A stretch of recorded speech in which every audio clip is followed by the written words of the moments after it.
And we're on. And we're on? We're on, man. What's the new? We're actually both pretty pissed off this week. Yeah, let's make this a quick one. It won't be. We're definitely going to argue about shit, man. Man, it was, frustrating week. Yeah, None of my teams won this week. Juve, Chelsea. Well, Juve also sacked the manager. Yeah, sacked the manager. Yeah, San Francisco 49ers lost as well. Yeah. Bro, all my teams lost this week and it was fucking... Well, that means they're all going to win next week, right? I fucking hope so. Isn't that how it goes? I need a pick-me-up. Yeah. Yeah. And when no one wants the usual pick-me-up that we end up destroying ourselves with alcohol. Or rather... No, just nope, alcohol. just alcohol. Yeah. Anyway. Anyway, let's get into news. All right. Yeah. Flash. Where are we starting? Well, I found a cool one on Instagram this week. It's the greatest Sunday League side to face, or kind of the worst Sunday League side to face, to be honest. So it's Wythenshawe's Veterans. Say that again. Wythenshawe's Veterans. So it's just like a Sunday League team In England? Yeah, in England, right? They've gone through. They've won the league title. Let's just start there. All right. Right, and now I'm going to tell you how they won the league title. All right, go. Now, they won 6-1 in the final game of the season. And that's because they've Pretty convincing. Well, 6 goals come from a player that you'll find kind of familiar, Papi Cisse. Yeah, bro, he tortured Chelsea. Dude, he's still on the all-time scorers list for those 2 goals that he scored in the same match against Chelsea. Against Chelsea, yes. Yeah. I remember that game very vividly because he destroyed us and he scored probably one of the best goals in Premier League history. Yeah. It's in the top 10 still. Yeah. It's in the top 10 still. The guy was a fucking gunplayer. Yeah, so he plays in that team. You've got Emil Heskey on the same team. Oh, former Newcastle Jet striker. I love a Newcastle Jet striker. God. I don't know where else he played, but Newcastle Jets was the height of his career. This is showing the level of Sunday League. Sunday League equals A-League. Yeah, so he's used to it. Yeah, I've just been warming up over in Australian Professional League for this. Then they've got Nedham Onua. Yeah, we just, I don't know who he was, but we just looked it up. Yeah, QPR. City, QPR. Yeah. So City Youth left when they got bought out. Played about 10 years in the Premier League, so cool. Hey, he's got experience there. I ain't fucking with him. We've got Danny Drinkwater. Former Chelsea legend. Yeah, dude, Premier League winner with Leicester. Hey, bro. Hey, no one will ever take that away from him. And I think he's also a bricklayer now. He is now a bricklayer. So that kind of makes sense as a bricklayer. Play Sunday League. Yeah, it works out. Good for him. Then you've got Jolyon Lescott. Jolyon Lescott, the guy with a massive scar or something on his forehead. Yeah. Yep. Somehow the scar's been reduced after he played. Have you seen that? Has he gone to Turkey? Yeah, well, I don't know. It's a lot of forehead to fill. That would have been expensive, dude. Yeah, he was, I think it was Everton captain and then went to City. Went to City. It was controversial. Didn't do that great at City, to be fair. Nah, didn't do that good. But Everton was his claim to fame. Yeah, then you got Omar Niasse. Omar Niasse, that was the one. Senegal. He's a Senegal. Played for Hull. Was it Hull? No. He played for Everton. Oh, that was Everton, yeah. He played for Everton in the Premier League. Yep. And then you got Stephen Ireland, played for Man City. Dude, I remember Stephen Ireland because he was just he had the shiniest head. Yeah. He had the shiniest head. Yeah. But he played with, he was at City in that transition when they got bought out. So he was like still in the shitty Man City team. Then they got bought out and like, oh, Stephen Ireland will kick on, and he didn't kick on. No, he clearly sucked for what they were looking for. Then the last guy, look, lesser known name, Maynor Figueroa, played with Hull when they were in the. That's what I was thinking of. Yeah. And he was all right. He was decent. He's a decent player. Well, look, we both played Sunday League. I've seen ex-Australian players play in Sunday League, and they destroy it. So I would hate to play ex-Premier League players in the Sunday League. Even when they're 40. Exactly. Even when they're 40, they would still be way better. Which is what Papi Cisse is. He's 40. When I looked it up, he's got 6 goals against them. Just tap his way. Just dribble past people and just tap them in. Yeah, I would hate to play in that league. Yeah. So when you were saying like it's like a good thing and a bad thing, like it's good for them. It's cool. Oh, we get to play against ex-Premier League players, but then actually playing against them would just be... It sucks. You just do nothing. You just like, oh, okay, well, Emil Heskey's just going to take the ball down and hold it up. Defend Emil Heskey. Yeah, dude, you don't. That's the point. You stand there and you make it look like you're defending him until he just turns you and you go, nice one. Yeah. Good one, Emil. Yeah. Can I have your jersey? Yeah, get away from me. No, not that one. I want your Newcastle Jets jersey. It's the most valuable of all your jerseys. The Newcastle Jets jersey. You played for Liverpool? Yeah. I want the Newcastle one. Please, Newcastle Jets. I don't even know how I'd buy one of those. But that's cool. Good for them. Still winning. Danny Drinkwater can now add another trophy to his to his list. I bet just front and center too. Like this is the most valuable one. He's got his Premier League winners medal, and then just at the front, Sunday League. I'm most proud of that one. Yeah. Shows I still got it. We look onto some bit of transfer news. I think this is already. It's only October. Yeah. Well, I mean, this one kind of makes sense, right? You got Michael Antonio. Michael Antonio, yep. That giant car crash didn't look like he was ever going to come back and be able to play. It's been about a year now since he had that it has. Yeah. And West Ham done the right thing by him. Kept paying him, kept him on the books, allowed him to come back, rehab and all of that type of stuff. Mm-hmm. And now they're letting him go. And after 10 years at West Ham, he's going to join Brentford. It kind of reminds me of the Christian Eriksen saga when I think he was at Inter and he had the heart attack when he was playing in the Euros. They did keep him on. They helped him out. And then eventually they allowed him to leave and he played with Brentford. Yeah. Which, crazy enough. Brentford's the charity club. Are they the... Yeah, they're like the disabled club. Like, come one, come all. We're very Christian. No discrimination here. Yeah. Whoa, you have one leg? Oh. Starting 11. Oh, huge car accident? Yeah. Get in here. Yeah, supercar, you say? That's amazing.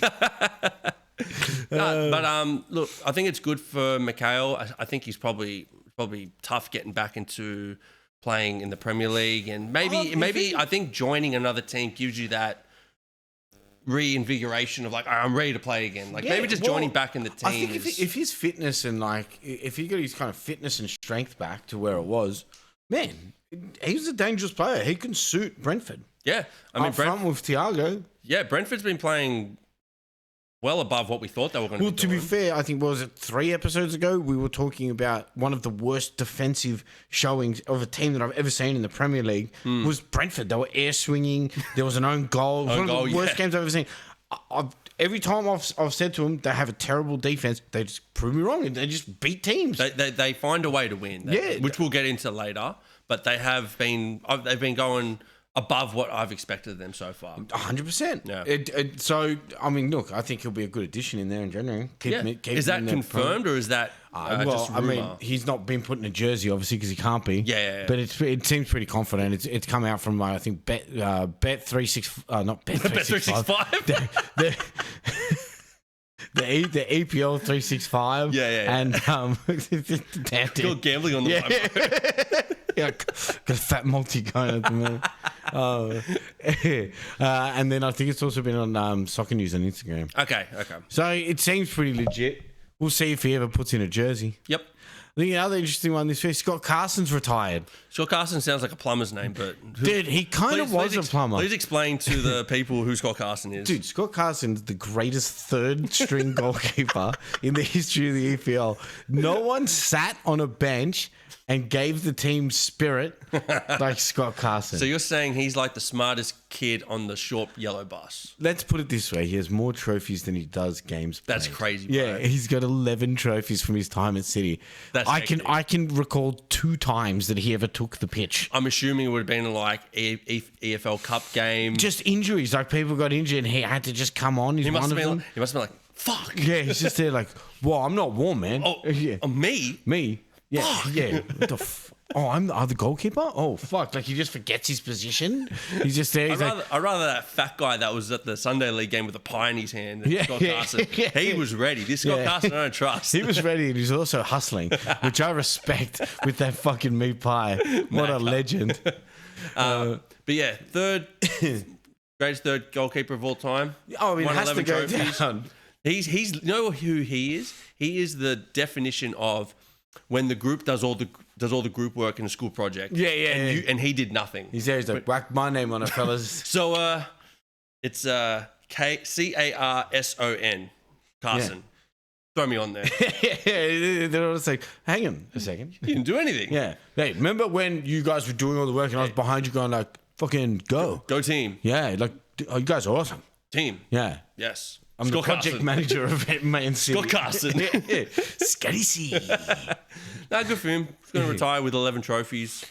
Yeah, fuck. I'd put him up too. Like, everyone that works in my house would be like, ever seen my Premier League trophies that I've got up here, guys. One photo of a game that he started. Yeah, I played in the Premier League. Dude, it's just What it's game was him that? after like an intense game and everyone's filthy and he's just clean as shit and he's just there like, He's in the background. yeah.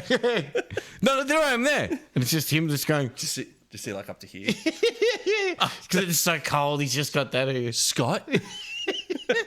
What'd you end up doing after high school? Well, I've got a highlight reel. It's just him like. Just him in the corner just scratching his balls. 11 trophies, man. Oh, this is great. But on to kind of big news, follows up almost from last week. Yes. So we obviously know Sean Dyche took over Andrew's job. Sorry, who? Mr. DJ. Oh, that's who you meant. Yeah, you know. Yes. Sean DJ. Yeah. Joined Forest after Ange got sacked, which was a crazy turn of events. And there's already rumours of where he may end up. And it sounds pretty favourable for him. So Brendan Rodgers never resigned from Celtic. Reasons unreported. Well, I just had a look, right? So Celtic are currently second in the Scottish Premier League, but they are 8 points off Hearts. Mm-hmm. So I think I saw a thing yesterday where only one team has won the Scottish Premier League that isn't Celtic or Rangers in like the past 10 or 15 years. And I think it was Aberdeen or something. They're the only one. So it's always Hearts and Celtic and Rangers. Well, they're the two with money. Yeah, exactly. Yeah. But Hearts is absolutely killing it at the moment. So they played 9 games, 8 wins, 1 draw.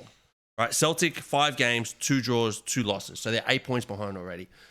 I'm putting it down to that. Maybe, yeah, probably unsettled in there, but it's.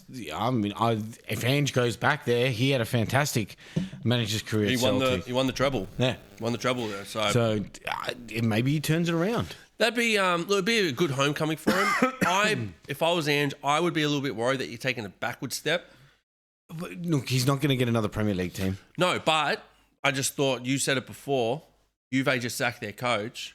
I wonder think he could do Juve. Well, I wonder if he could spark, because they've got good players in their team that could play his style. They've got a range of players, much more versatile than Forest do. It might be an interesting move if he does want to go there. I don't know. You've had a team like Tottenham. All right, you got him a trophy, and I think that means a lot more to the Premier League viewers than it does to like a Serie A, right? The Serie A will look at him, already he won a Europa League, but it's still a big thing. The performance in the league was so dismal. And like I do chalk up a lot of that to the injuries that he got. Yes. But at the same time, then you've taken over the Forest team, which I think was a dumb job for him to take, to be fair. It made sense on paper. Well, but then when you looked into the guts of it didn't. It just didn't. Like, you just looked at him like, well, the team's not built for him. Yeah. Like, it's built for a strong defensive style. Like, you know what I mean? Utilize the 1 to 2 good players that you have up front, but have a strong back line. That's why you saw a lot of the fullbacks and backs the season before getting a lot of goals and assists. Yeah, and I think that Juve do have those types of players. It would be an interesting move for him to go to Italy. If not Italy, I'm just worried. And I think his high pressure works better in that league than it would in the Premier League, because the Premier League can overload that pressure, right, with the ball over the top. Yeah, look, it'd be interesting. I think him going to Celtic is a backward step. I don't know if that would help him going forward, trying to find a better job. But if he goes back, good luck to him. Yeah, I think if he's looking for a job, it's a good job for him to take. Yeah, I think so. You know what I mean? Because at least if he can go then, catch Hearts, reconfigure that team, he could probably get like a lower team in another league. You know what I mean? In like a bigger league. Go to like Germany, take over Frankfurt. Go over to Germany, take over Wolfsburg. Him in Germany would be very interesting. Yeah, we'll call it a discussion about the German league. And like we've seen, Germany is up there with the Premier League in terms of attack. Him playing a high line in Germany would be very interesting. That's what I do. I mean, Vincent Kompany worked so well in the German league, right? Yeah. But in Premier League, not so much. No. Not so much at all. No, yeah. So, I mean, we will follow what happens with Ange, as we always do. Yeah. But I think always got to follow our fellow Aussies, right? Yeah, that's it. Even though I used to talk heaps of shit about him.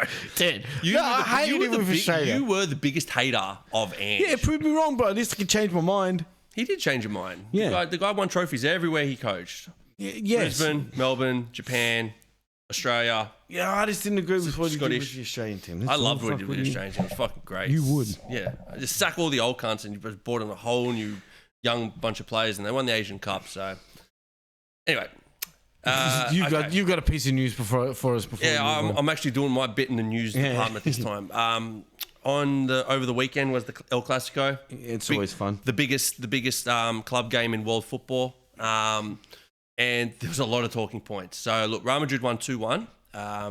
Mbappe scored first. Well, actually, he should have scored a cracker goal, but then was called offside after VAR checked it. But what VAR didn't check is who actually passed the ball to Mbappe. It was a Barcelona defender. And if you know the rules, you can't be offside if a defender passes the ball. Of course. So Mbappe got screwed out of that, but he got one back. And then Barcelona scored. It wasn't Ferran Torres. It was another Ferran. He scored. And then Bellingham got a goal. Now he's back from injury. He's starting to score a few goals now. He's coming back into form. He's a talent. I think there's a lot of... It was a tap in, but he still was the smart one to wait for it. Ball came over and he put it away. His celebration was mad, bro. Imagine like 90,000 people cheering or 80,000 people cheering you on in the Bernabeu. He's just like Vince McMahon, Conor McGregor walks. You're like, fuck, bro. Yeah, he's sick a man, move. bro. Yeah. And then Mbappe got a penalty. There was a penalty and he actually had it saved, so it was still 2-1. And yeah, they're going back and forth. It was more Real Madrid. 96th minute, Pedri loses the ball, goes in sliding into Tchouaméni. Second yellow, red card. Whistle goes. From there, actually, I did miss a point. Vinny Jr. got subbed off. I've seen the Vinny Jr. thing. He just loses his shit at Xabi. He went straight up the tunnel and he came back with slides on like 10 minutes later to watch the rest of the game. Did not acknowledge Xavi, just fucking went. Yeah, it's just saying things like, if you want, he goes, I'll go. I don't have to stay here. I'm just like, bruh. Bro, like, like clearly Xavi Alonso has a plan as to what he's doing. Yeah. So, Vinny Jr. is now going to be... Real Madrid, bro. They buy all the superstars, and then all of a sudden, if one of the superstars gets subbed off and he's not the man, they're going to get upset. That's why Ancelotti was so good for them, because he was able to control all the egos in the team. Yeah, but also, Xavi is going to be... He was bigger than that team. Yeah, it's like when Zidane was there. Yeah, correct. Like, what are you going to do? You're going to go off at Zidane? Yeah, you can't. Like, probably the greatest midfielder of all time. You're going to talk shit to him? Yeah, it's the same with Ancelotti. He's the greatest manager of all time. Exactly. You know what I mean? Like, what are you going to do? It's like, I'll go somewhere else. You're not playing for a better manager. Like, exactly. You know what I mean? But to Xabi Alonso, he's not there yet. Not yet. It's like, yes, he was a great player for Madrid and Liverpool. And he's a great up-and-coming manager. Yeah, but he's not Zidane level. You know what I mean? Player where it could have been where he's like unquestionable. Bro, those guys had an aura about them. Yeah. You know what I mean? Javi doesn't have that yet. Yeah, he's building. Xabi Alonso should have headbutted someone. Everyone would have been like, dude, he'll fucking headbutt you, dude. And then, yes, Pedri gets sent off, and then the game called, right? And then after the game, there was some more shit. There was a big brawl that happened. I did see the giant brawl. Bro, so Carvajal and Lamine Yamal, Spanish teammates, fucking going at it. And then... fucking everybody comes running in. Courtois starts mouthing off to... I saw he was getting right into it, bro. He was fucking heated, bro. They were going at it. And then, yeah, fucking yellow cards, branded left and right. And after the game, then Lamine Yamal unfollowed his Spanish captain. Yeah, and then Pedri and Gavi? No, it wasn't Gavi. It was someone else. I think it might have been the Ferran, the guy. Yeah. There was someone else, but yeah, 3 Spanish players from Barcelona unfolled the captain of Spain. You're going, what the fuck is going on? This kind of takes me back to when it was Mourinho Pep. And it was like Puyol and Piqué and Xavi. Well, you're getting good. And then you've got like Ramos and Sabello and all these other guys like. The Real Madrid Barcelona guys were going at it, even though they all played for Spain. The Spanish team gets affected by that, bro. Well, to be fair, when that happened, they won 3 trophies in a row. They won the 2 Euros and the World Cup. Well, maybe it's the spark they need. It could be because World Cup year, they just won the Euro. They could go back to back. They're talking mad shit, bro. Like, dude, Lamine Yamal's talking mad shit. Oh, bro. I also think that he's really fucking up. He's allowing, in my opinion, he's allowing fame to kind of get to him. And look, I get it. Like, you're 18, 19 years old. You've got the world at your feet. You've been nominated for a Ballon d'Or. You won second, the young player in the world. Like, I get it, but somebody has to keep this kid grounded because I just see it going the way of, like, Neymar. Super talented, absolute beast, but just let so much go to his head where he was able to. I'm going to take time off in February. Why? Because I feel like it. I'm going to get a massive stake in this company. Why? Because I feel like it. I'm going to be injured. I deserve it. Yeah, exactly. You know what I mean? And Like that that really fucked up Barcelona after he left. Yeah, because he costed so much he costed them so much. He was so vital to them. They allowed him to go for 200 million, and they fucking bought Dembele, who did jack shit, and then eventually Griezmann, who did jack shit.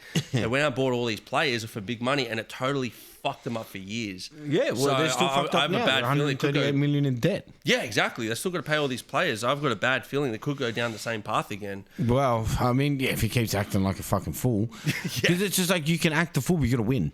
Correct. Like, you know what I mean? If you're winning and then you're acting the fool, everyone just goes, oh, well, he's winning. As long as he's winning. Yeah, but like you're acting the fool and you're winning.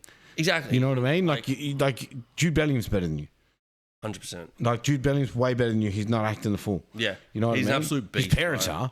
Yeah, his parents are fuckwits, bro. But he's not. I love how Jude is just like chilling in Spain and Job is in England with his parents. No, in Germany. Germany, Germany, yeah. In Germany, just abusing the fucking... But to be fair, they did put him on in that Dortmund game and he got 2 assists. Yeah, bro, he's a good player. Yeah. It's just funny we got the fucking parents in the back just like, put my son on. Yeah. What is this fucking... Sunday League. Yeah, fuck. Yeah. No, we have Emil Heskey on. All right. Why don't we jump into some of the European games? Yeah, so we had European games we'll go through a few last English week. Teams. Yep. We look good. We've got good representation in the Champions League now. We're all actually doing fairly decently. Well, yeah, we got 5 teams in there now, Yeah. and 4 won and 1 drew, I believe. I think you missed the team. Who did we miss? Oh no, sorry, that was in Europa League. Yeah, I thought so. Ignore me. Because we had Newcastle beat Benfica 3-0. Pretty confident. Benfica's not an easy team to beat, but they were at home. Well, Benfica's coached by Jose Mourinho now. Yeah, but he hadn't been there long enough. Nah, it's only been a few weeks. Yeah. Then you've got Man City beat Villarreal away from home. Yep. I mean, as they should. Barcelona beat Atletico. However, there's a bit of drama in this. They end up being 4-0 after I think they were 1-0 at halftime. Came out in the second half, just destroyed them. No, we have 6 teams in the Premier. Who's the... Tottenham. Oh, I did forget Tottenham. They drew, did they? They drew, yeah. So we had 5 teams win.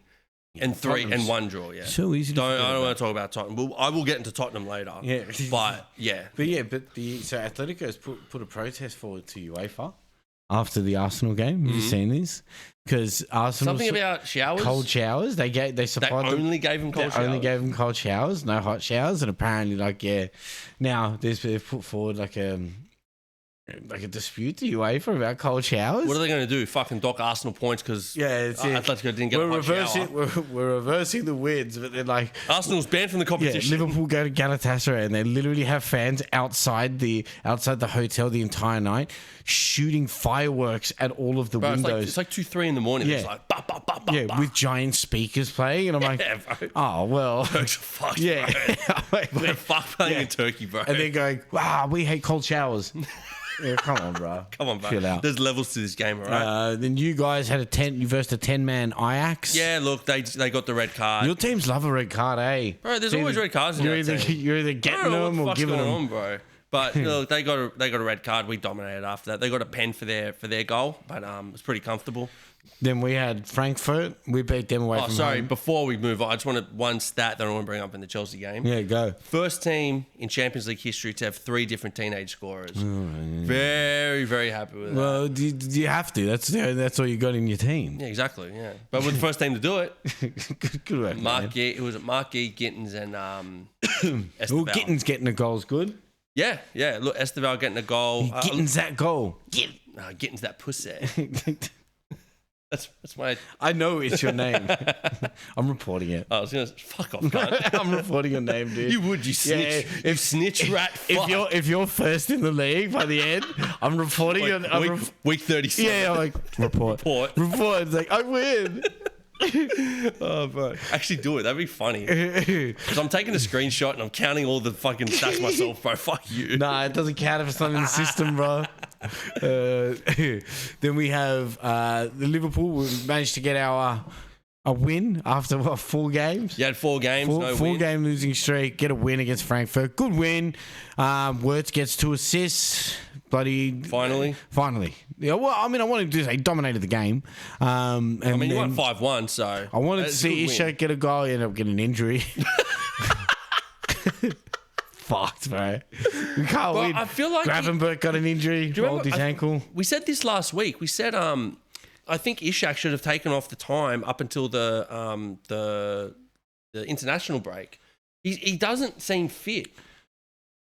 Yeah, bro. He looks off the ball. Like Yeah. he's just a little half second slower than everything. I think he should have taken the 3 weeks off, get fully fit, get ready, after that come back firing. But I don't. Well, we need him to fire, bro. Look, to be fair, I think we should have changed formation, and I still strongly believe not for this game, you mean? No, I think moving forward, we need to change formation. Like I could have done it for this game. I don't give a fuck. We just need to. You could have done it for this game. You know what I mean? Like it should. I reckon we go 4-4-2, right, and play 2 up front. Whether or not you play Ishak, Cody, Gakpo. Gakpo can play through the middle. You just have him given the ability to go out wide if he needs to. You know what I mean? Because I'm like, then it gives freedom for it was Frimpong till he got fucking injured in the game. Another one. Oh shit! I heard that. Yeah, I heard that too. Oh, there's a double, bro. Yeah, it's gonna fall. Damn this! I really need to get a more permanent fixture for this, man. No, yeah. So look, it was a good win to get. We needed the win. We needed the win. Didn't help going forward. Let's get into Matchday 9. Matchday 9. Cool. Yeah. So we had. I got 4 out of 10 this week. Yeah, it's fucking caught up on me. Well, listen, I forgot to put my damn tips in for the Leeds West Ham game. Not my problem, bro. Yeah, well, it's my problem, and I'm still beating your ass. So you got lucky that I didn't put my tips in. Otherwise, it would have been 2 extra. First game was Leeds West Ham, as you said. I picked Leeds. You picked nothing. Yeah. Look, Leeds got 2 goals in the first 15 minutes, 2 quick goals, and then look, West Ham got that consolation goal in the 90th minute. I was happy with that because Bowen assisted, and I was like, oh, good, 5 points, great. Yeah, you got lucky at the end of that. Very lucky. I was burning because I had Rondon who scored the goal. I'm like, yes, dude. And I'm following it on my phone. I was following it on my phone when I was on the way to do some swimming. Yeah. And I'm like, nice. If this clean sheet comes through, this guy's going to get like 19 points. This is going to be fucking sweet. And then, bang, goal in the 90th minute. I'm like, fuck you, man. Next game. We'll just get into the Chelsea one. Yeah, dive into it. Look, we lost 2-1. We both picked Chelsea, obviously. Started off with a fucking banger. Garnacho scored. Yeah, but then... Yeah, like one of your fans had been posting, do not allow him to do his celebration. People have been saying ban him from doing the celebration. He does it. And the reason why is because every time he does it, they lost. Yep. Whoever team he plays for lost. And what happened now? They lost. Yeah, so look, we go up 1-0 and then Sunderland get their goal through a long throw, which you can see now a lot. Bro, we spoke about last year. It's hard to defend. Putting balls into the box, there's nothing wrong with it. No. Right? And now you got teams doing long throws and it's fucking hard to defend, especially if you have someone to flick it on. Bro, you got to now anticipate. Especially if you have a player with that ability to do it. Like, correct, and Sunderland do. They've got a couple of players. Rondon can do it. Yep. And then that other guy, Ballard, can do it too. Yeah, exactly. So, look, and then after that, it was tough for us to try to break them down. They just put like 9 guys in the box and we couldn't break them down. Second half, Sunderland just, again, low block, just set up everyone in the box. Mm-hmm. And we had a couple shots on target, nothing really of substance, but I feel like Sunderland were happy with the point. And then fucking injury time, they just bomb it forward. And I don't know what our defenders were doing. Like, I think specifically Chalobah. Yeah, he was having a picnic in between. Yeah, he's just looking at the ball, and I'm like, well, that's the definition of ball watching. Exactly, bro. Literally. It was hard. He literally ran into the space. Because you had enough players to defend that move. Yeah, we did. Yeah, he just Chalobah peeled off and went to that player. He can't shoot. Yeah, I find it. It was a. But I think that's the problem. Lack of concentration. I think that's the problem with a younger team, right? Like that's what you have to deal with because you got someone like Van Dijk there. He's going to cover that space and he's going to be like, well, I can't go for the man because then there's a big hole in the box. Correct. But if I move off him and cover the space, I trust that my one player can hold off the guy with his back to goal. Full back to goal. Yeah. And you've got the Chelsea midfielders coming in too. So all you had to do was just hold him up and Chalobah just had to mark that man. But fucking lets him go. And look, to be fair, it was a nice goal. It was a good finish. Good finish, first time, bottom corner. But I think that comes down to, like you said, leadership and us especially not taking our chances. as limited as they were, we still were the better team. We had more possession, more goals, more shots on target. But little lapses like that cost you a point and possibly 3. Yeah, which you did. That's it. Which you did, yeah. So, and look, I will give props to Sunderland. They're second, right? Yeah. Which is Sunderland are killing it. They're now 4th, but they're equal 3rd with Tottenham. Yeah. 1 point off second. That's amazing. Yeah, dude, killing it. I imagine they stay in the Premier League unless there's a giant fall off. Yeah, it would take a big fall off for them because at the moment I think they're 12 points ahead of 12 points ahead of 18th. So it would take a massive drop. Then we had Newcastle, Fulham. So Newcastle, Fulham finished 2-1. So I'm just bringing it up. I think this. We both had Newcastle in this one. Newcastle team's figuring itself out. They're starting to get especially with Ishak leaving and then having to bring Voldemort in late. If anything, I think they might be playing a little bit better. I think they relied a lot on Ishak to get them goals. Yep. And now I think they've got a good distribution. Yep. Like the likes of Bruno are playing fantastically, right? I'm not even going to try to pronounce the last name. Guimaraes. Who? Guimaraes. Oh, Bruno Guimaraes, yeah. Like he's playing fantastically at the moment. Is he the captain? Yeah. Yeah. He really leads them. Like, he does, He's like a different feel in there. Yep. And then obviously I think in this game, Murphy. Good finish. He had a couple good chances, actually. And most of them were him stealing the ball off Fulham and getting a breakaway. He doesn't stop running. Nah. He's a really good winger. He's someone that you would definitely want in your team. Yeah, like he's a good points getter as well. Like you could definitely toss him up to put you in the fantasy. The problem is he hasn't been starting every game. And he's not as consistent with goals and assists. Because he doesn't start every game. Yeah. But yeah, Bruno gets the winner in the 90th minute after the keeper, I think it was Leno, pushed it right into him. Yeah. So unlucky for Fulham. But, shit like that happens.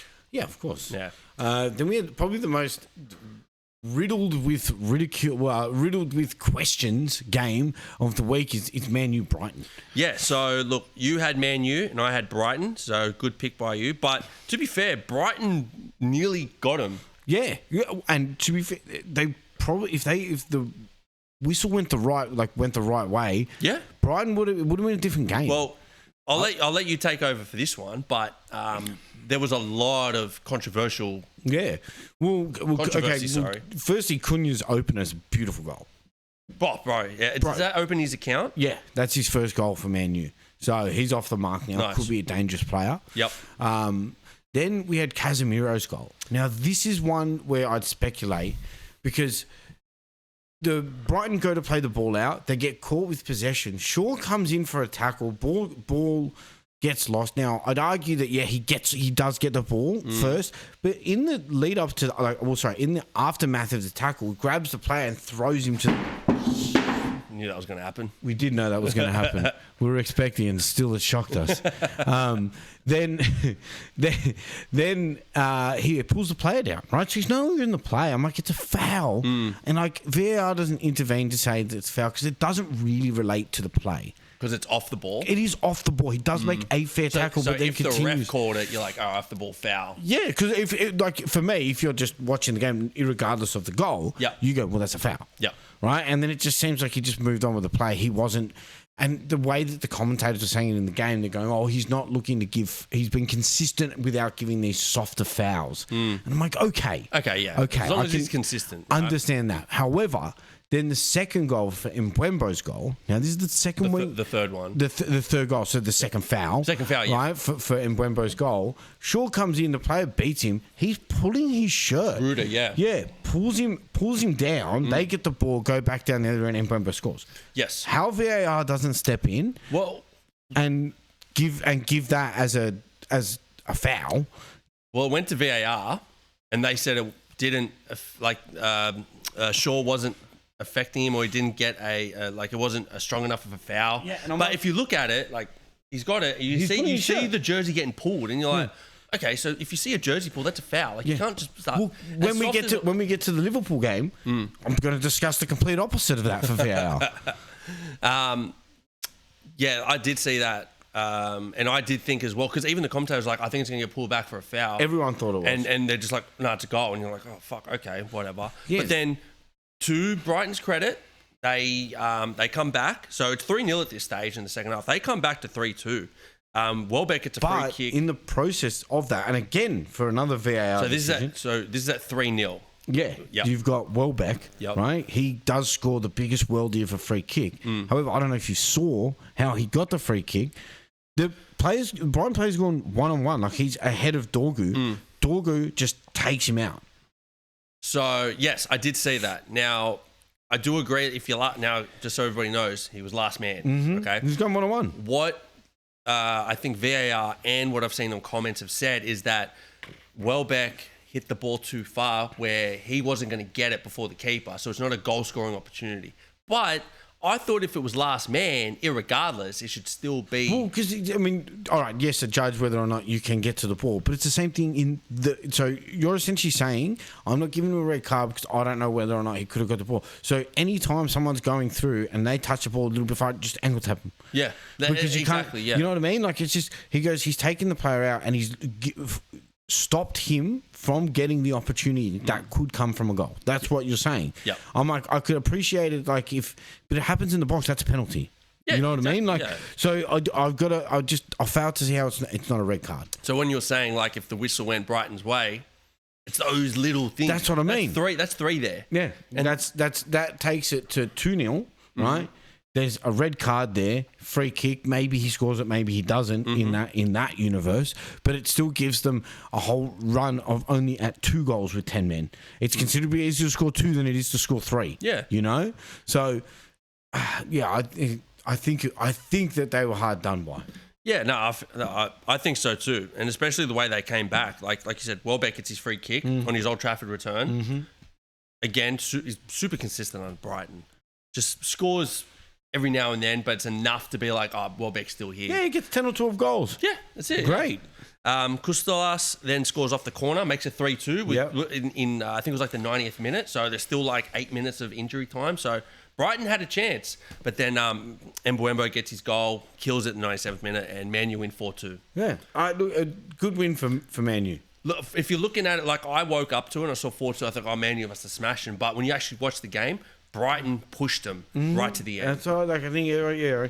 I've got a lot of confident Man U fans. A Cash for one of them, constantly sending me memes about how bad Liverpool is, and it's only Man U fans that are talking. Look, man, they haven't had this sort of run for what is it, 3-4 years? Yeah, but it just shows they're douchebags, man. Yeah, of course. Yeah. So I'm against them. I really hope they just have a real bad slump. It's not going to end for me now. They need a draw or a loss in the next game because what's that guy's name that's growing his hair out? He's got 3. He's got 3, yeah. Right? In the next 2 games, I'll bring him up now. The next 2 games, they've got Nottingham Forest away and then Spurs away. Yeah. So 2 big games. You want Spurs to do something. Look, Nottingham Forest, we'll get into the games later. No, I want the hope to be there that they get 4. Let's see they win against Forest. Fuck, big pressure in that Tottenham game. Yeah, dude, hilarious pressure. Next game is the Livo game. Brentford, Liverpool. Look, we both picked Livo on this one. I'll let you take the lead on this one. Look, man, 5 losses in the Premier League. It's not great. No, it's not great. It's not great. I mean, look, our position in comparison to last year is pretty similar from a points perspective. Yep. But it's just the quality of our play is disgusting.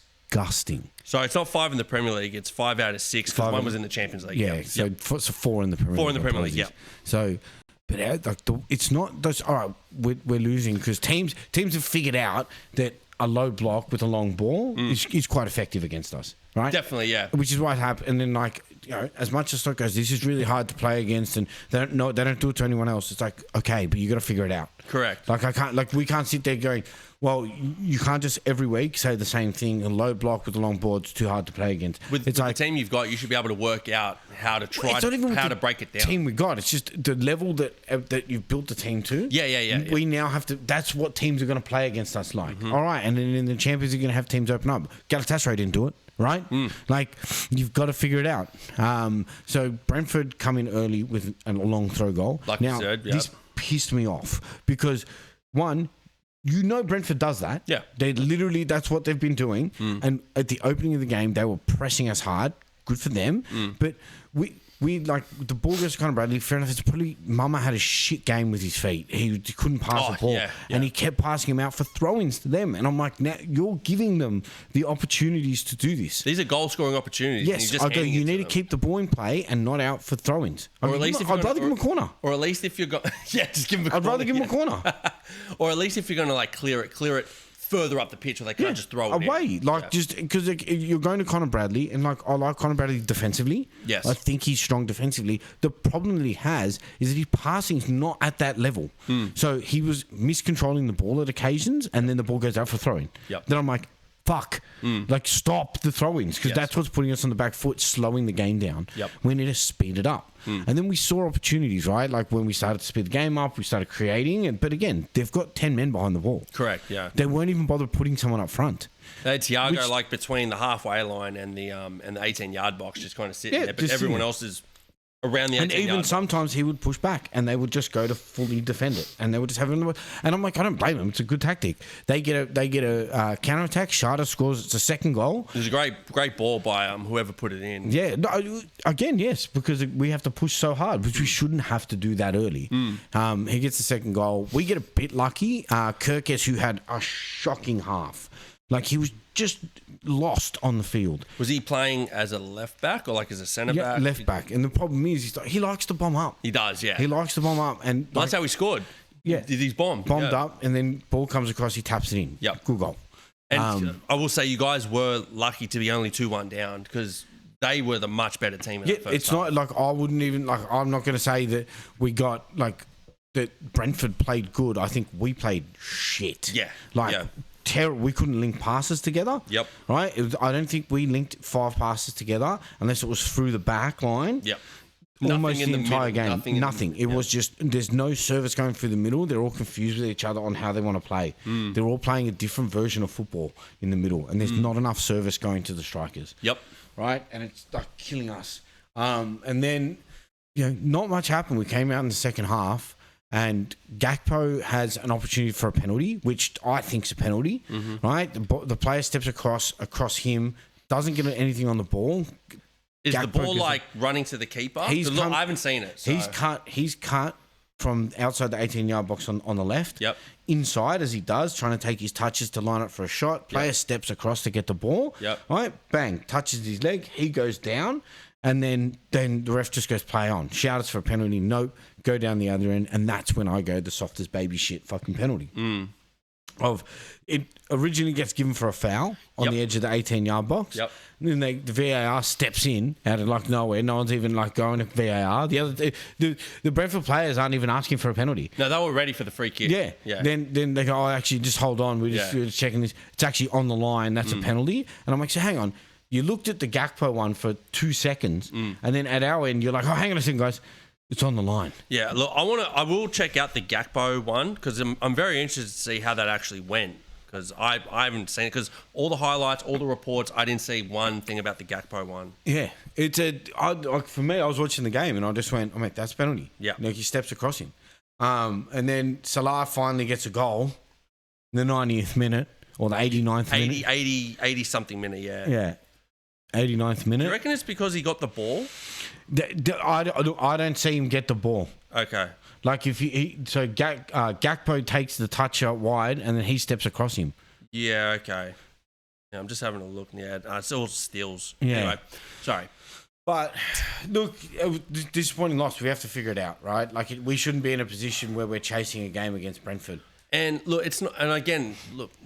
Teams lose, right? There's nothing wrong with that. But again, like you said, it's the way that you guys are losing. It's the way you guys are playing. Yeah, we're playing bad football. Which is the scary part. Yep. Right? Like we've lost a couple games. We've had red cards, right? And you're like, fuck, whatever. You cop it.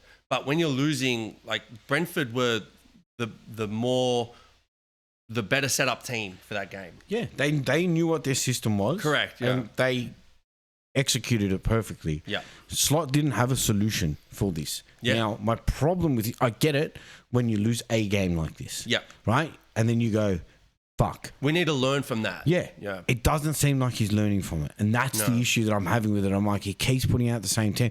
And like, I understand his rationale for it. He goes, if you were to tell me before the game, we would have this many opportunities, this many big chances, and our players would create this many chances for us to score. He goes, I would assume we win the game. Cool, I do too. But unfortunately, it's not winning the games. Yeah. So I think we need to revert to a different style to win the games. It may be shit, like you may be going, I don't want to play this version of football, but if they're going to play that low block to us, we're going to have to put balls over the top consistently so that they're stretched at the back and they can't go forward. You know what I mean? But us being able to play like this, if you can't link the passes together and you lose it, they're just going to come run down the other end. Correct. Which is what they did. Yeah. Anyway, let's move on to the Wolves-Burnley game. Hey, look, I thought this would have been a dog shit game. It was actually pretty entertaining. Yeah, it's a great goal. Yeah. Well, we're calling Fleming's goal of the week. Bro, he just gets this long ball. Let's get to the tips first. So, where are we at? So, we both picked the draw, which, it should have been a draw. Yeah. But wasn't. Wolves win 3-2. Burnley win 3-2. But yeah, Fleming's first goal. Long ball over the top, and just first time, bang, buries it. You're just going, where the fuck did that come from? Yeah, straight out. I was just there. He's like, well, he's going to take it down, right? Yeah. Oh, no, it's gone. Yeah, and my favourite part, not just the finish, but his celebration. Yeah, I didn't see it. He just starts flexing. He's just like, you're like, fuck, bro. All right, calm down. Fuck, you can flex on that butt. Crack a goal, bro. You can flex on that butt, to be fair. Then he gets a second goal. There was a bit of controversy for it. I think they thought there was a foul in the goal, but there was a foul in the lead up. I think that's what they were pinning for. I didn't really think it was a foul. Nah. Didn't look very hard. They checked on it and they allowed it to stand, right? And that was 2-0 first half. But Wolves didn't go down without a fight. They get a pen. They get the pen, right? Strand Larson. Yep, Strand Larson, who was captain. I think, isn't he new to the team? No, he was there last year, wasn't he? 2 years, yeah. So he was captain. So, but yeah, he was the one that stayed. That was still good, you know. Everyone was going for everyone him. Everyone left and he stayed. Didn't Arsenal want him at a stage? I think so, yeah. And then they get an equaliser just before half time. I think they get a header. And you're like, oh, look at that, fucking 2-2 at half time. Come back from 2-0 down. But Wolves pushed. And I will give credit to the fans. They fucking pushed them. And they were feeding off their energy. And they hit the crossbar in the second half off a free kick. I don't know if you saw that. Right, it was going where the spiders live. And it came off the corner part of the post and comes out. But unfortunately, fucking Burnley. I mean, unfortunately for Wolves, fucking Foster scores right at the end in the last minute of the game. But not really the last minute. No, it was the last minute. It was like it just ticked over. There's still a minute to go. Yeah, and then they get the extra minute for the goal. Correct. Yeah. So what is it? Wolves went up the other end. Dubravka makes a full goal line save, bro. The commentator said when at the end of the season they will look back and say that will be goal save of the season. Yeah, 100%. He caught it behind him. Yeah. Wrestles it off the line. The last kick of the game behind him. Just grab it. Because if you think about the points that Burnley need to win to stay up, they're the points they need to win That's to stay up. the ones you got to win. You know what I mean? If they end up staying up, they'll look at that as one of the games where it was the effort from Dubravka that kept them up. Yeah, you know exactly. What I mean? Yeah. Then we had the Arsenal Palace game. I mean, we can be pretty quick on this one. Yeah, look, you picked Arsenal. I picked draw. It was a very close game. 100%. It definitely could have been a draw. I mean, Palace registered no shots on target. Arsenal fans are very happy about that. One. It was one. Well, no, they've apparently withdrawn the one I now. still have one on my app, so I don't care what they say. But look, and I don't know why we didn't do this, but Eze to score against his old team, it was written in the stars, bro. We should have known this, but we didn't. But look, Eze gets the goal, and then from there, it was two well-drilled teams set up, and they were both trying to, to be fair, Palace had a few good chances to win, or to get a goal. But as Arsenal do, keep a clean sheet, keep it tight, and get the 3 points and move on. Yeah, I think they're going to continue to do that for at least a few rounds. For a They've while. got no injuries. Until the injuries come, they start complaining. Yep. Then we had Villa City. Now, this was a shock result. Big shock result. Look, I think this is the reaction to, this is a reason as to why, this is the answer for why they haven't been playing that well, City. Mm-hmm. They've been scrapping along, getting wins, just relying on Haaland.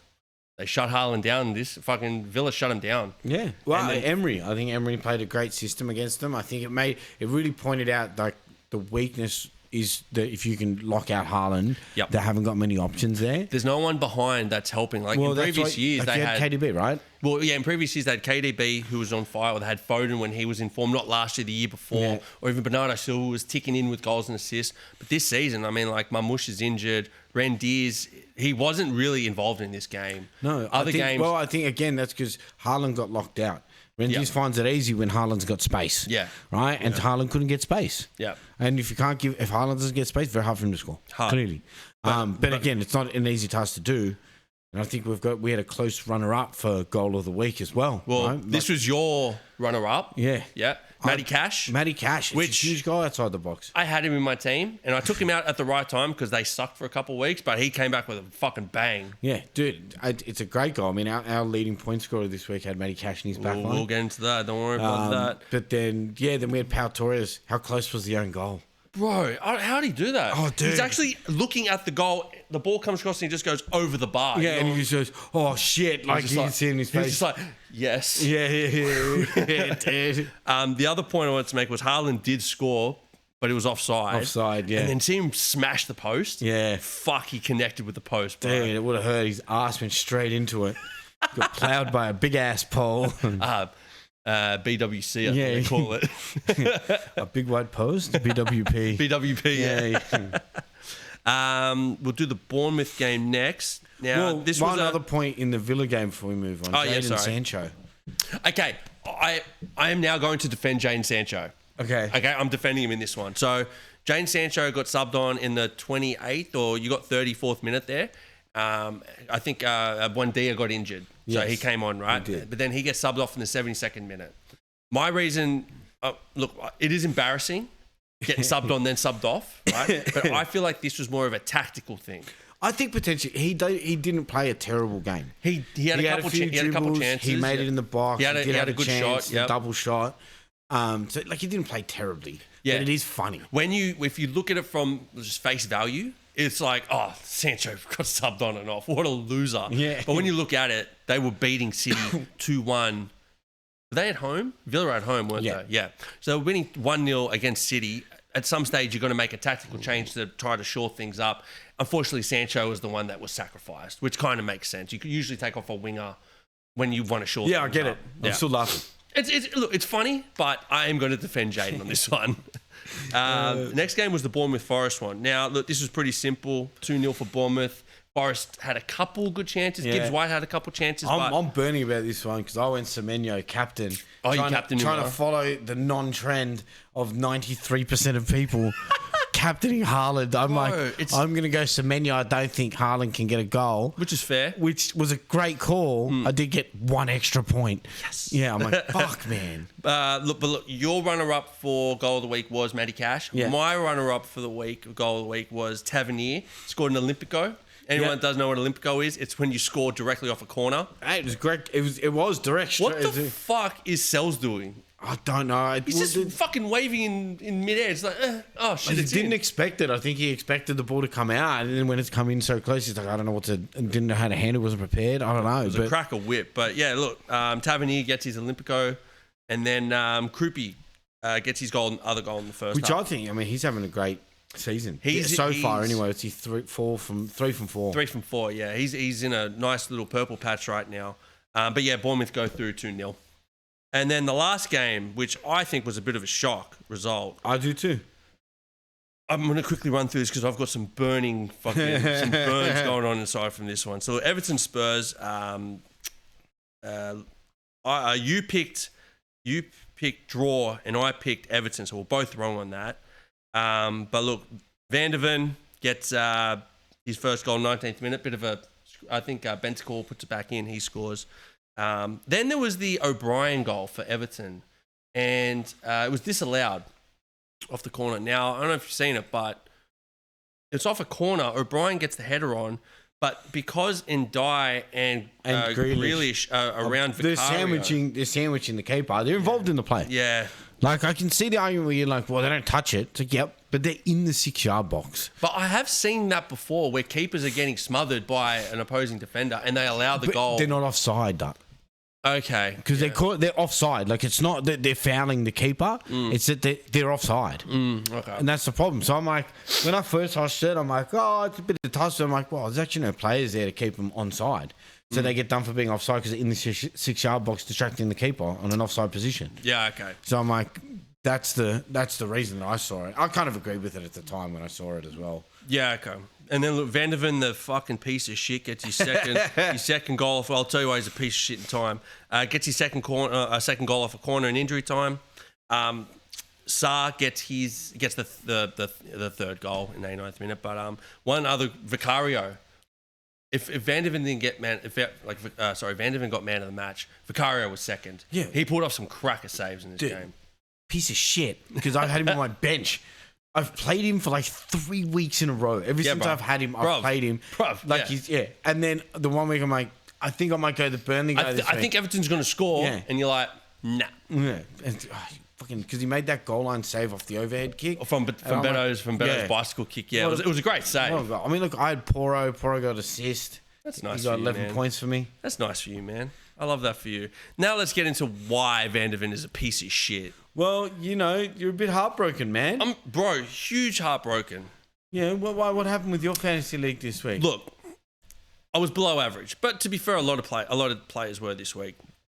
But look, I had Van der Ven on my bench, 23 points. That would have been. If we can just pull that up. So pull it up. Make my embarrassment further. Look, I had Trufford who got an assist. I was very happy. I'm liking that trade actually. It's been a decent trade for you. Yeah, it's been a good trade. But look, the only ones that scored for me were Trufford, Timber, and Bowen. That was it. But if you want to scroll down a little bit further, Oh, look, there's a star. Oh, there it is. 2/3 of my total points was one player sitting on the fucking bench. Yeah, that sucks, man. Hey, look, it's not the worst thing I saw. I saw someone who had Van der Ven, Poro, and Vicario on their bench. So if we go into the league standings, you can kind of see.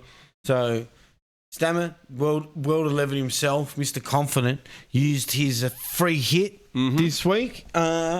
Not to any great success, to be fair. No. Not to any great success. Look, so, I got 1 point on him, so I'm catching up. Yeah. Slowly but surely. Yeah, it's all right. I got 11 points on him. Yep. A nice 20% chase down in 1 week. Nice. That's it. It's not bad. Yeah. I did drop one place. I mean, Elijah Chan had a good score. Well, right until the end because he had Van der Ven. Oh, did he? He had Van der Ven. Van der Ven came on. Motherfucker. But let's go to our highest point scorer of the week.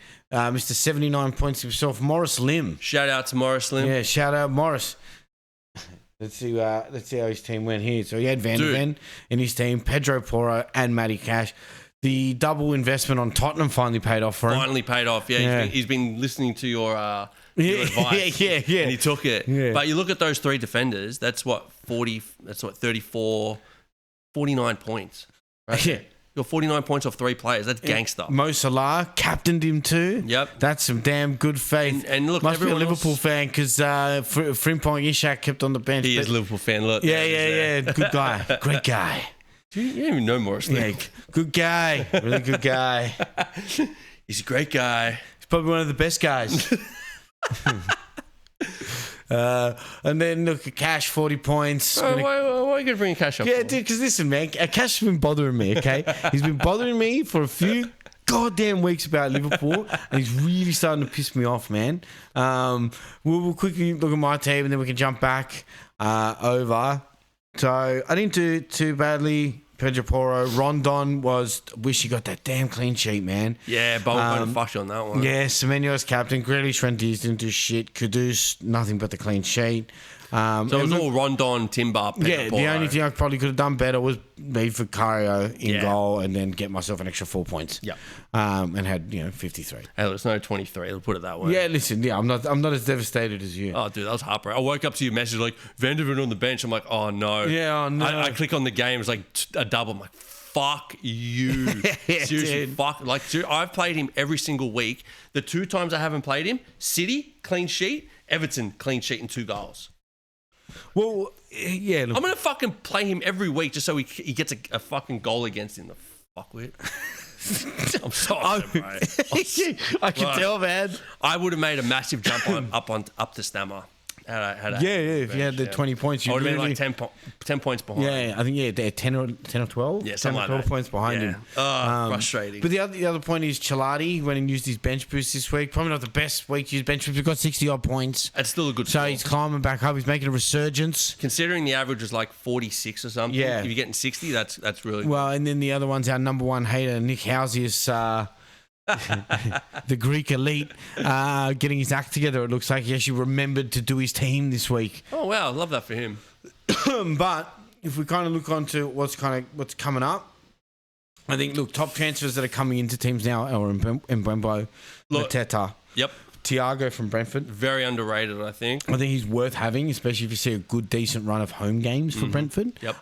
Walter Maid, he's been consistent scoring, hit the post. Yep. In the last like you game. said, he has been very consistent for Newcastle. Yeah, and Gabriel, which I think before we started this was saying, he's the reason that they're getting clean sheets. Yeah, look, I'm of the opinion that Gabriel is a better all-round player than Saliba. Yep. I know a lot of Arsenal fans, actually like soccer fans in general, think Saliba is a better player, but I'm of the opinion that Gabriel is. I think he's a better leader. I think he's stronger offensively.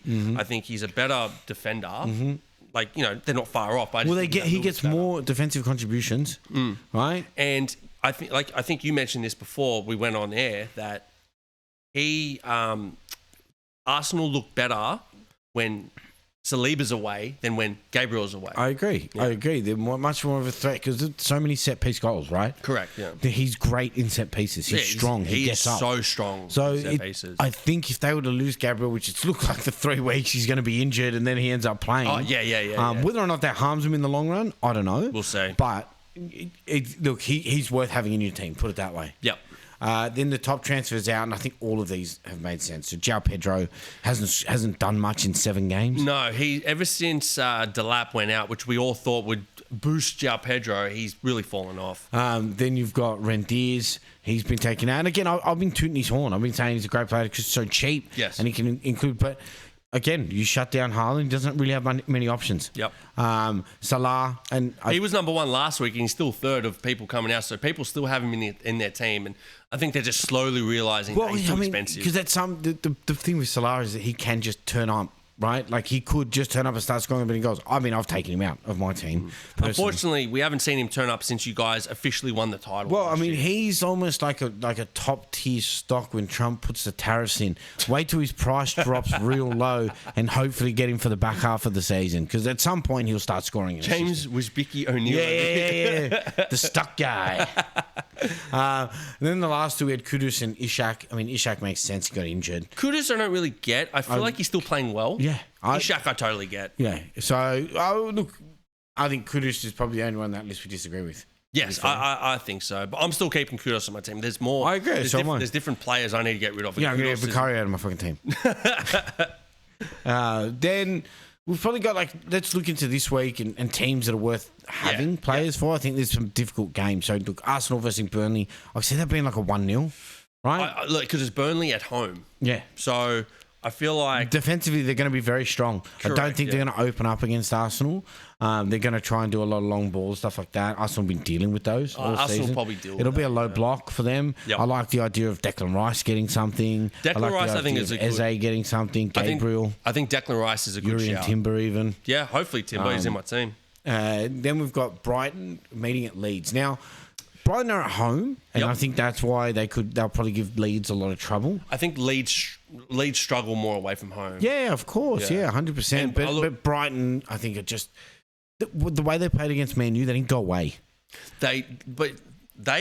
The whole time they've been in the Premier League, it's been like, what, nearly 10 years they've been in the Premier League? They've never just been a team to just disappear. No. They will always be on your ass. Yeah, no matter and what. the form Welbeck's in at the moment, he's scoring worldies and he's scoring doubles and everything at the moment. Yeah. So I'd tip him to get a goal in that one. Ooh, money on? Well, potentially. Potentially. I did have Bet365 on the brain. Speaking about Bet365. Yeah. And then we've got Everton taking a trip to Sunderland. I think this is an interesting game because you could pick players from either team. I imagine it's a both teams to score situation. Okay. And I can definitely see with someone like Ballard coming back with Sunderland. It's going to be interesting because you like Ballard. He's the big centre back, right? So he's going to be competing against Brathwaite and... Brathwaite's injured, isn't he still? Sorry, O'Brien and Tarkowski. Yeah.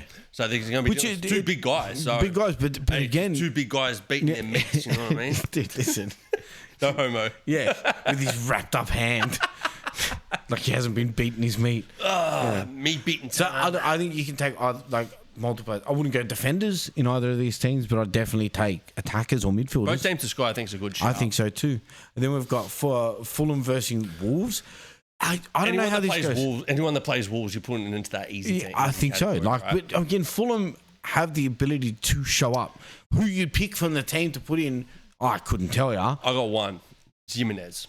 Yeah. Jimenez got the assist for the goal against Newcastle, and he's always getting the ball and having shots. He's always getting into space. If there's one Fulham player that you would pick, I'd probably put money on Jimenez to score or assist in that game. Well, yeah, for sure. Sessegnon. Yep. Is another one that you could definitely do. He's cheap. Yep. And then I think the last one to really look at Newcastle. Right? Walter Maid is probably a great choice to put into your team. We were saying about Jacob Murphy, but it's whether or not he starts. I think he's starting to get into form now, so it'd be hard to take him out. Yeah. I mean, look, a goal and a potential second goal in the last game, it's worth putting him in. Yep. So if we start to look down at some of the players that I think are starting to emerge as new, younger, or hitting their form, I think Krupi Jr. from Bournemouth is a good option to have. 3 and 4. You said that before. He's 3 and 4, and he's probably like, what, 5 mil? Yeah, he's a great cheap player to have. Yep. Problem you're going to have this week is that they've played Man City. Correct, yeah. So I think he's if you can wait until next game, like unless you want to downgrade someone and bench him for this week. Yeah, I reckon he's a great option. Let's say you want to upgrade someone, so you downgrade João Pedro. If you've got João Pedro still in your team, give yourself some more coins, invest it into someone. Or Ishak, you know what I mean? You can downgrade Ishak. That's a lot of coins to get, right? Yeah. Then I think, look, if you're looking for the best cheap keeper, I think you're going 2 ways with keepers now, right? You got Rolfs from Sunderland, or you go Raya. Right, because Raya's going to get the clean sheets. He won't get the saves and potential bonus points, but the clean sheets are there, and that's really what you want from your keeper. Yep. If you're going to go defenders, Arsenal defenders. I think Palace defenders are probably another good one. Well, you saw it on the game over the weekend. Arsenal Palace, they were. It was hugely defensive. Three shots on target from Arsenal, and 0 from Palace. 1. 1 for the star. So yeah, like Gabriel, Timber, Munoz, and Gahey. And Calafiori. Calafiori is another one that you could put in. I personally prefer Timber over Calafiori. I like Timber because if you watch his games, he bombs up further. But Calafiori likes a long shot. And he can whip him in. Yeah. So I think you're looking for more assists out of Timber with an occasional tap in. Yep. Whereas Calafiori, he long shots from outside the box. Yep. Then, I mean, surprise, with the 4 Man U's in, right? Can they win the next 2 games?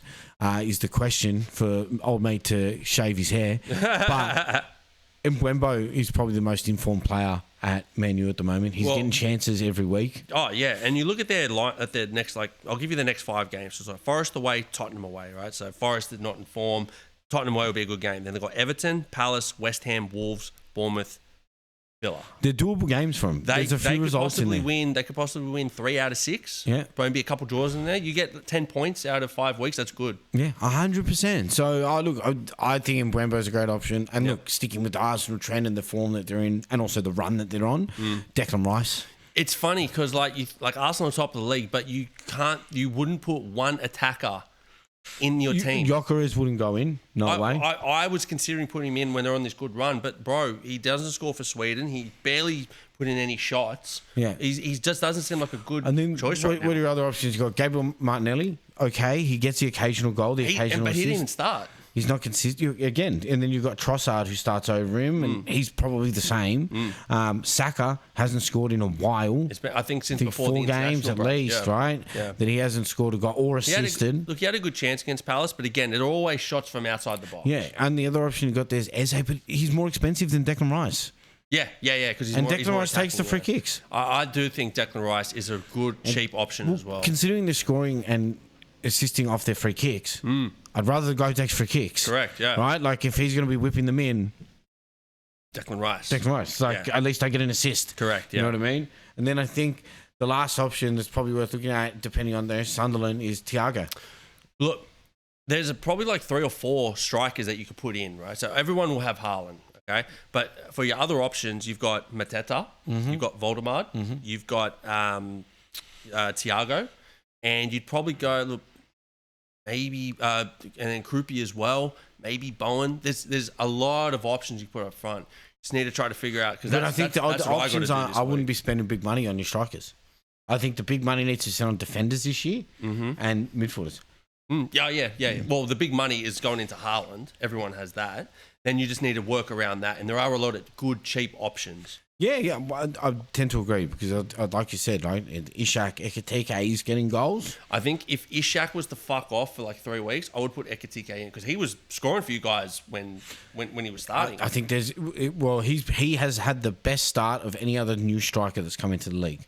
So, like this season? This season, yes. Yeah. From goals that he scored the most. So everyone says Walter May is doing so well. Ekitike has scored more. Yeah. Walter May came in later, right? Correct, so that's what you're going to asterisk on it. Yep. But Ekitike is scoring. I think there's 2 games in which he hasn't scored. Right? So I'm like, all right, well, he should be getting more minutes, but we're trying to get Ishak in there. And I get why, because of big name player. He does obviously have the skills to bang goals, but it's not working. No. So change it up. He still looks unfit. Well, he doesn't look like he has energy on the pitch. Yeah, he's still in pre-season. And don't get me wrong, he's in my team, right? Who? And Ishak. Oh, Ishak. Ishak's in my team because I saw the vision of he will score all these goals and blah blah. Your vision was wrong, man. Yeah. Well, look, man, it was bad ayahuasca. So what I obviously going to pick to do there. I mean, I'll drop the gem. I'm using my free hit this week. Nice. Yeah. So what team I come out with, you won't know. I got 2 trades. I've already decided on one. I'm pretty much going to bring Mbeumo in because the other midfielder I've got is Anderson from Forest. I haven't had time to get rid of him because I haven't needed to use him, but now I got to. Yeah. Now it's time to bring Mbeumo in. Well, I'm going to set up to get my bench boost, right? I'm going to find the week where I want to use my bench boost and do the trades to get the maximum points for that. Correct, yeah. And then the other one is a striker. Like I said, there's a lot of options. I just got to weigh up who to put in. I got the money for whoever. It's just more about seeing who has the better run, who's in better form, and just go from there. I've been holding $2.5 million in the bank for this. Yeah. Ooh, yeah. So I literally can get any player that I want. So I'm like, all right, I'm set up for it. Yeah. Let's just see if I can execute it. Because history does say James get panics and then just throws all these players in. Just don't go to Bali. Actually, you are going to Bali next year. In April. It's at the end of the season. It's fine. Yeah. If you're pushing for top spot. Yeah. Right at the end. I'm like, dude, enjoy your holiday. Yeah. No, don't worry about fantasy. I got it. But dude, we have to knock Stammer off his perch. He's too confident. After last episode, one, he commented on the video and he said, "You're not catching me." 2, he said after he listened to the episode, he sends me a message going, "Dude, good luck, man. You're not getting shit." He's way too confident, bro. I'm like, dude, I caught up for him with 20%. He goes, "It's sweet, bro." He's like that Arsenal. They're very good in Arsenal, like a 70-something% chance of winning the Premier League already. That's Stammer right now. Yeah. He's already got a 70% chance he's going to win. He's been signing the checks, bro. Just put his name on the trophy your already. Body can't cash him, bro. That's the problem. Oh, fuck. All right. Well, best of luck with fantasy this week. And peace out, man. Hopefully fucking no Van der Ven shit this time. Well, I mean, look, it's probably going to happen again, man. Let's be real. All right. Peace out.